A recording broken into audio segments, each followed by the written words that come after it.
looking for comments now and again, and we're going to be posting more of these Gen 2 Prius upgrades. Now, mine is a 2006 model. They run the same 2004 through 2009 are identical.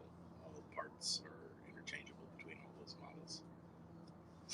And yeah, so thanks for checking out this stream, and hit subscribe for more.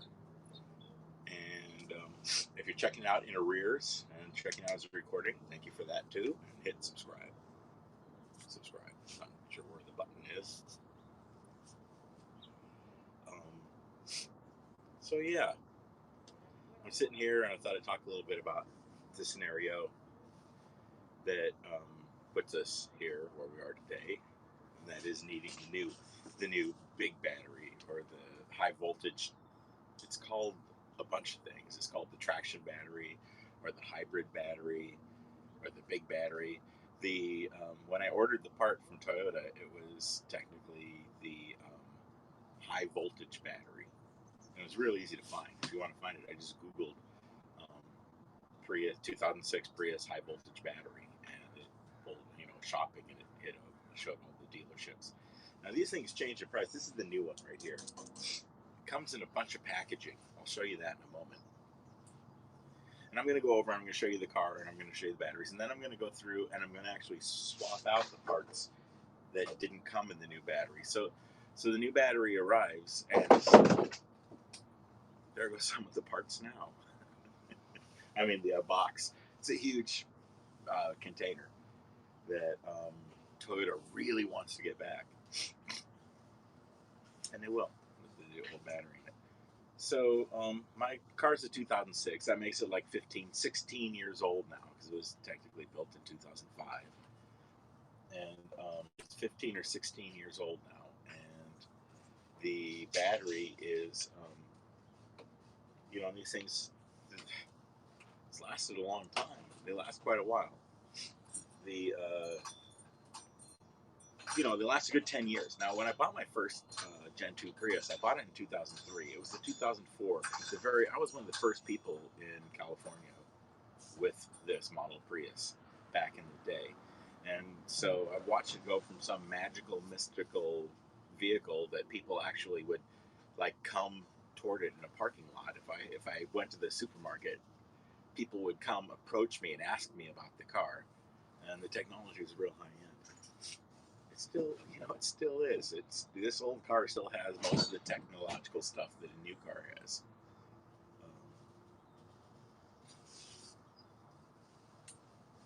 So people told me, the thing that people would say when they would come around in the parking lots and walk up to me is they'd say, oh, well, you're going to have to buy a new battery for that thing, and it's going to cost you $5,000. And then they'd say, well, how does it feel when you fill the gas tank, or how does they'd ask me a question, but somehow they knew that I was going to need a new battery in 5 years or something. It was kind of funny. They wanted to know things about the car, but they seemed to know the worst thing about the car. And they weren't right. These batteries were guaranteed for 100,000 miles or 10 years, and they made it that far. I mean, they do. They just all did. Now, this battery still works. The one that I just took out of the car up here, it still works fine in the city and around town. Now, I live in the Southern California area, so it's a big basin, and it charges and discharges more quickly than this new one will. But it's okay. It drives around, and it gets from point A to point B, and I can drive it every day. The battery isn't as efficient. It's kind of worn out. So that's what's going on. So now it's worn out. It's not as efficient. It's charging, discharging more quickly. The place where I really noticed it is when I went on a trip, and I went to Northern California, and over the mountain passes and in the summits. I really noticed this last trip I took that the car was acting oddly, and by that, it was like the engine started whining. Now, I think these things are governed to only go 5,000 RPM or something like that. But the engine was whining. You hear it after you've been driving the car for years because you know what it normally feels like, and it's like goes the engine going, and then I'd hear the fans like kicking in. The fan, there's a fan that blows across this battery if it gets warm, and that started kicking. It goes to different levels, and it was screaming at a full level. And then I checked. There's a screen. You can check the battery condition, and it was there's a total of 8 bars. Bars number 7 and 8 turn the whole thing green, which means you're in excellent condition. Bars 3 through 6 are blue, and the whole thing turns blue, and that means that it's in good condition. And the last 2 bars are the first 2 bars, or last 2 bars are purple, and that means your batteries are. And I'm driving along up in the MacArthur Burney Falls area up north of San Francisco, a couple hours. Yuma, I think Yuba City, I think is the closest big city, Stockton. Anyways, and it's mountains and it's beautiful, and I'm driving along and I'm talking to someone on the phone, and I hear the fans, and I'm driving on a flat, what seems to be flat. It was probably slightly uphill, long road, and it was weird. There was just something weird. And I'm like, there's something weird. And I started pushing the buttons. I actually said it out loud because I was talking on the phone. I said, wait, there's something weird going on. And I realized that the car was at like one purple bar for the big battery. That was weird. I'd never seen that driving before. And it kind of freaked me out. I was in the middle of nowhere. Cell phone reception was spotty. And I didn't know what to do. If I kept driving, was it going to wear out and go down to 0? Was the car just going to die? Was the high voltage battery going to die and start throwing codes?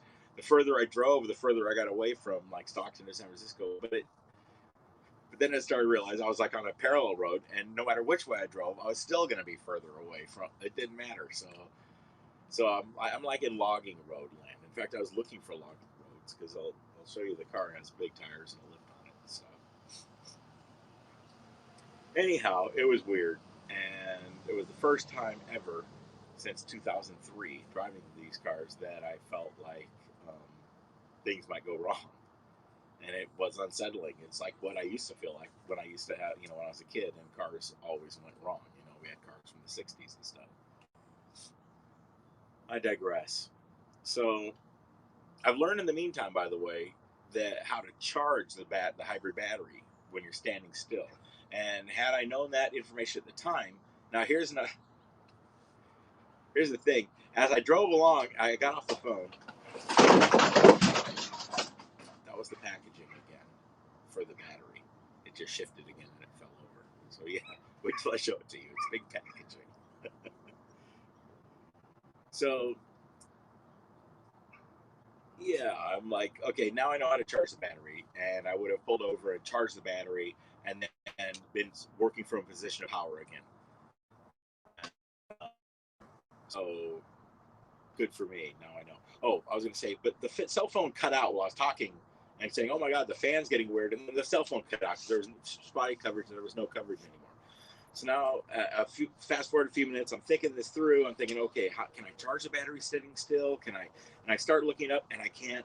There's no cell service, so there's no internet. So I can't get on the internet. I can't look up. I can't research the problem. So I'm like, okay, where's the nearest, repair station service guy? And I start looking up, and there's no internet, and I can't check the problem, and I can't research. You see where I'm going with this? It's pretty frustrating. So yeah, whoa. So that got me to thinking. And then on the rest of the drive, I figured out that if I drove it on a flat or, downhill or on a flat for a few miles, the battery would charge back up again, and then I'd be back from a position of power. Over that trip and coming home from there's no way to come home from there without going over like three different 7,000 foot summits. So I got a lot more experience. And basically, and while those fans are in it, when you're going up the hills and over the summits, the thing really heats up, and that's what happens. The battery gets really hot while the engine's running and everything. The battery's really hot, and it sits directly over the transmission, the transaxle, and so that's overheated. So that's getting that hot, and that's not good for it. There's all these things that are happening in the background. So, and the car is getting. When I go back, when I park after these events, and I go back to the back of the car, open the car, I feel heat, and like I touch the carpet on the back in the hatchback area, and it's warm, it's hot, things that are, there's a lot of heat dissipation. That means you're losing energy. Heat means that energy is being lost too. It's very inefficient for a Prius. So all these things going through my mind. Coming back, there's all these summits, and so I had to deal with it, and so um, it was pretty stressful. And once I got past Las Vegas and I came through, where is that, like Adelante or something, is where the end of the kind of mountainous stuff happens, and you kind of drop into this big basin that makes up Southern California. If you're coming down the 395, now on the 5, you would still have to go over the Grapevine in that area, which is one big pass. So, and it's ugly drive, and I'm driving pretty, so I'm off on the 395. Actually, that's where I was. I was up on the top of the 395 when this whole thing happened. So I drop into this basin, and it's freeway driving. It's morning. It's foggy. It's stop and go. After I start watching the battery, and it starts charging up, and after 20 minutes or something, half an hour, it's all charged, and the car's driving normal. And for the whole rest of the trip, for the other hour and a half home, everything was fine. So I started checking what could this be, and looking into things, and it's been like 4 months now, and the car drives fine around the city, but I've noticed that it charges faster and discharges faster, and I just know this battery's worn out, so it's time to replace it. Wow, that's like 12 minutes of me just talking about stuff before I even show you anything. I'll put a note in the comments that the actual stuff starts at 13 minutes or whatever, because I'm about to start looking at stuff. And what we're going to do is I'm going to show you the car. I'm going to show you, I've already taken out the battery. Now, this is the battery I took out.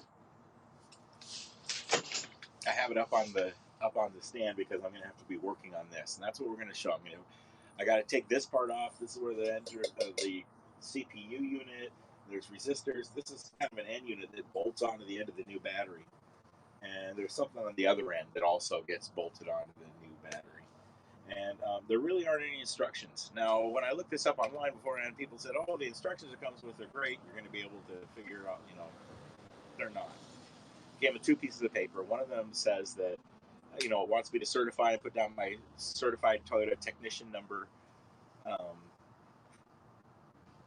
That I've repackaged it carefully, and what they're really going for, it's got a lot of little writing in different languages, and it's hard to tell. And there's a picture that literally is about the size of a quarter. I had to take a photo of it. It's a line drawing. I had to take a photo of my cell phone and blow it up to be able to tell what it even was. And it is the important part. These parts down here are high voltage. The batteries here, these orange colored things, are high voltage areas, and they want me to take the old one. When I transferred over, they wanted me to take those high voltage areas and wrap them really good with electrical tape. And that makes sense, so they don't accidentally hit something metal and someone doesn't electrocute themselves. There's so much voltage in the batteries that they can kill you if handled incorrectly. I guess I should have said that in the beginning. Warning, don't do this if you don't know how to handle high voltage. I'll get more into that and how you cut the voltage in half so that it's less lethal and stuff like that as I go along. So there's videos all over the internet about how to remove and replace this battery, because you can buy the remanufactured ones for $300 to $900 depending on. Well, I guess now they're more than that. Locally, you can get them for $300 with a 1-year guarantee, and they're like this battery. They'll get you around town. They'll do fine. This battery, the old battery, they'll get you around town. They'll do fine, but you don't want to take those things out to the mountains too much or whatever. And you have to use them a lot. There's, when I did get a rebuilt one put in a car, the guys that put it in were pretty specific about you can't let it sit for more than 30 days. If it's hot out, you have to drive it every 2 days.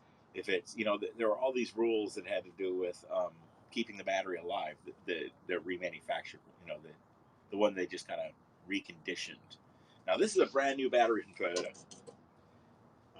The price varies from week to week. It goes anywhere from $3,000 to $1,699, $1,700. So I bought it when it was $1,700. So remember, I said that. Check the price before you buy it. If it's $3,000, wait a couple of weeks. It'll go down to $1,699. Most likely, because I didn't need it, I've been watching it. You know, if you're desperate and you need a car the next day, you may end up paying $3,000 for this thing. In which case, if I wanted to get one of those remanufactured ones, Green Bean makes them. I'm not saying I'm not saying any company is better or worse than the other. I'm not saying Green Bean is great. What I will say is don't get the Dorman one. Don't get the orange one, the Dorman one. I don't know how well the noise filter is going. The neighbor is having his palm tree cut. So, and the reason why I say don't get the Dorman one, A, they have a horrible reputation and are known as crap. But B, when I went to Toyota to pick up this battery, there's a whole story about how weird they were about it. They weren't comfortable selling me this battery. I bought it online. They probably would have tried to talk me out of it if I had tried to be there in the store. The reason I buy it online is because I got like a $300 discount. When you buy Toyota parts online from the dealerships, you get like a discount. So do that. And then they make you wait 2 days before you can pick them up, basically. So that's the trade-off. Okay, so about the brand new one, what the guy says to me, among the other things the guy says to me, one of them was, get to the point. Among the things the guy says to me is, "Oh, you don't have your exchange?" I'm like, "No, that's why I paid a core charge." By the way, the core charge is $1,600. It's the same as the battery. So actually, to take this thing home, cost me $3,200. When I return the old one, in all the packaging that they're so anal about, I'll get $1,600 back. So the guy says, the most striking thing was the guy says, "Oh, I got to tell you something. If you have one of those Dorman batteries, then you won't get your core charge back. If your battery is orange, you have one of those Dorman batteries, they're just crap, and Toyota won't give you a core charge back, so don't bother bringing it back. Just bring us our packaging back." And I'm thinking, well, if you're not going to give me the $1,600 back for the battery I have, I'm not going to bring you back your packaging, because my $1,600 is going to buy this fancy packaging that I can sell online or rent out, probably, for other people to ship their batteries in. I digress. So the Toyota dealership warned me, they won't even accept a Dorman battery back. So don't ever get one of those Dorman orange batteries. Now, trying to think if there's anything else. The best way to tell if you're gonna, the best way to make sure you're gonna get your money back.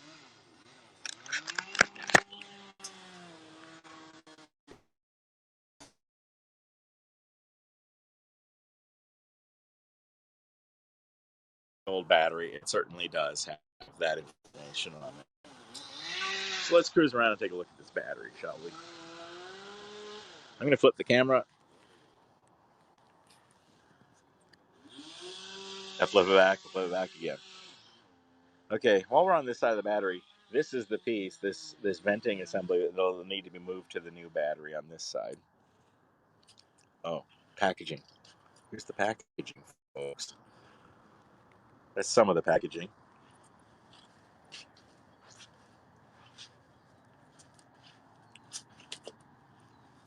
Oh, it's a cat. Let me. And the cat knocked that crate over. Okay, so there's some of the packaging, and here is the rest of the packaging. So that's the box it came in. That they really want to make sure they get back.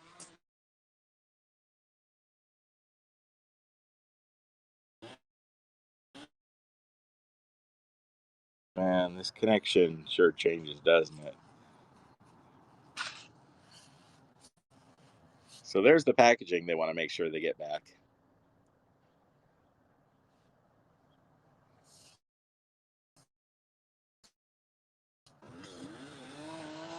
This is the stuff.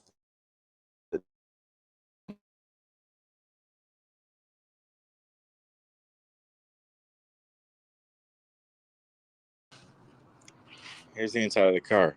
I've got a really poor connection all of a sudden for some reason.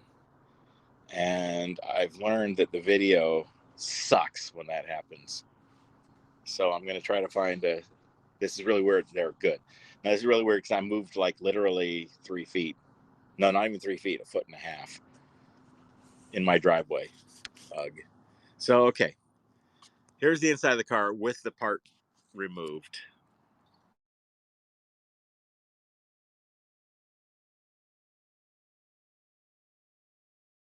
Using this HAPS platform to send this, and this HAPS platform, I'll tell you, I'm standing here. It went from great, and it stood here, and the signal looks great, but it connected and reconnected twice while it was doing that. All right. So, well, I can't zoom. You can't zoom using the HAPS. Maybe you can.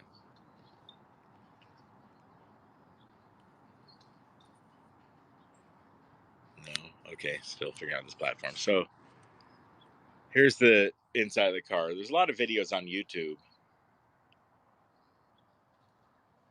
where you can. Oh, here's the zoom. Okay. So some camping stuff that I carry around because I do camping. The voltage meter. You put the voltage meter across. Got to find my great spot across here before you start fiddling with the battery. And if you have more than 30 volts there, you got to wear high voltage gloves. They're like $50 or something, and if you don't want to die, you do that.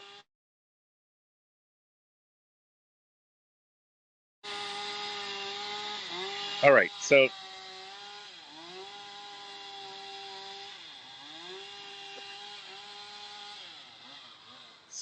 this is all the connectors that came out and the tools that I used.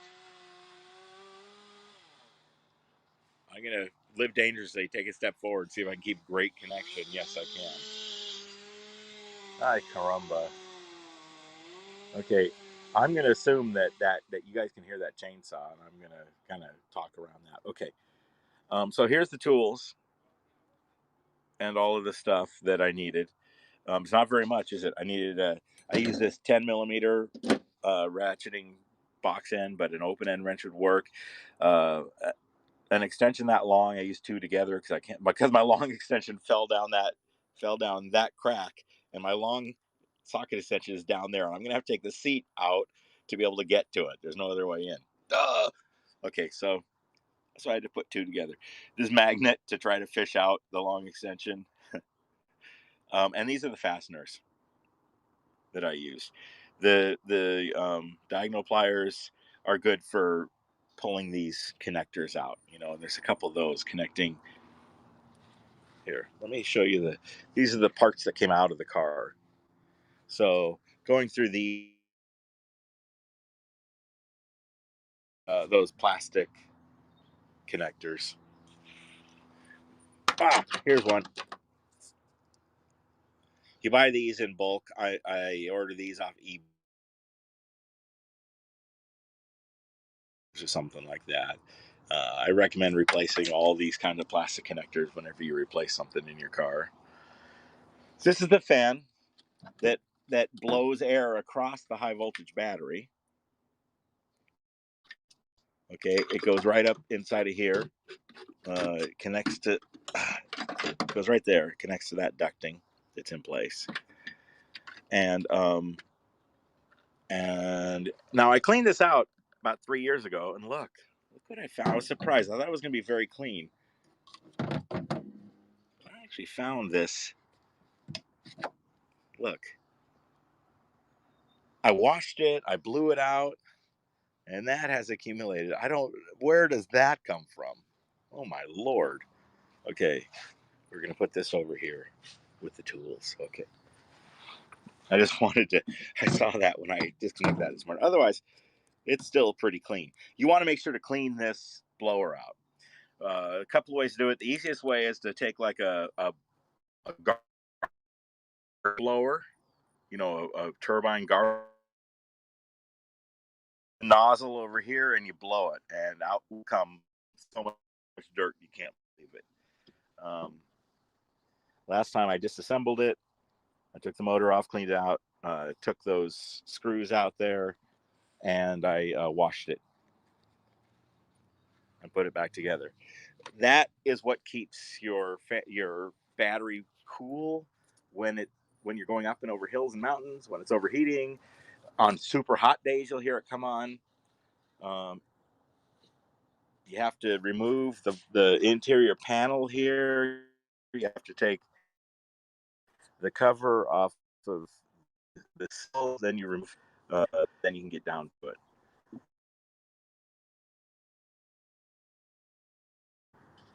The video quality went down.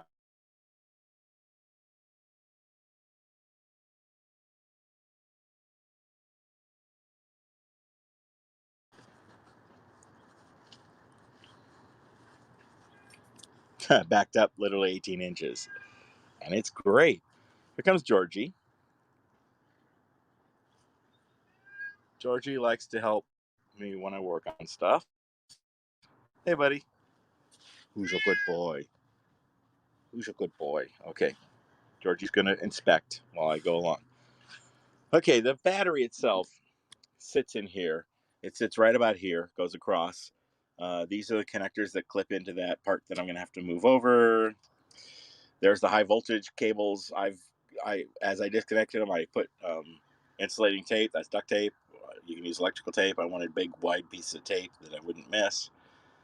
I just don't want to be able to, accidentally shock myself. This is the vent tube that connects to the back end of the battery. Okay, here's the 12-volt battery that actually starts the car. Yeah, so I wanted to show you the tools and all the nuts and bolts and screws that came out.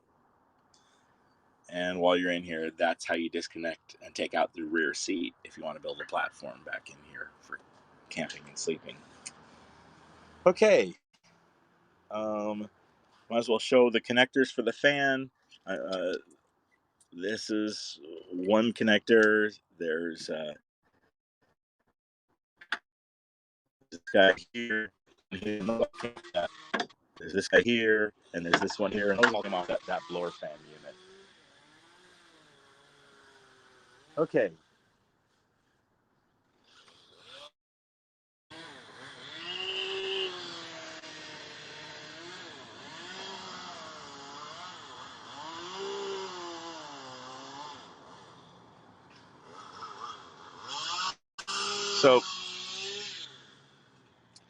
So what's going on now?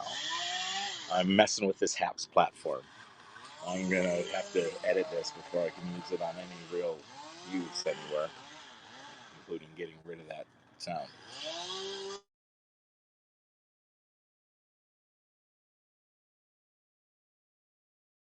Tap, yes, it does turn it around. Okay. Here we go. Going to look at these batteries again. I'm going to start moving this stuff.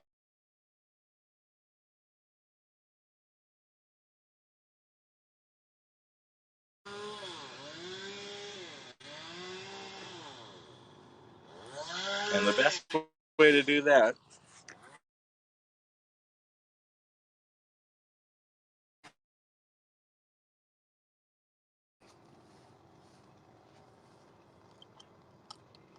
all right, so there's going to be some dropouts and some I'm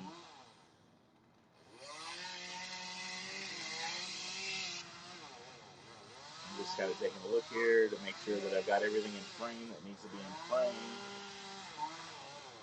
I can actually point this down further because I'm going to be crawling around on this stuff. There we go.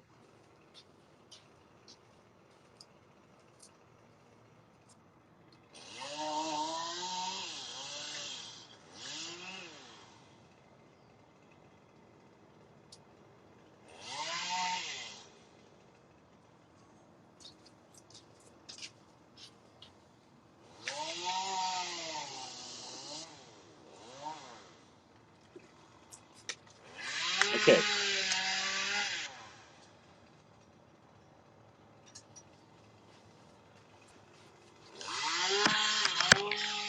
All right, I'm going to call that the intro, and we're going to move on to part number 2. Thanks for watching.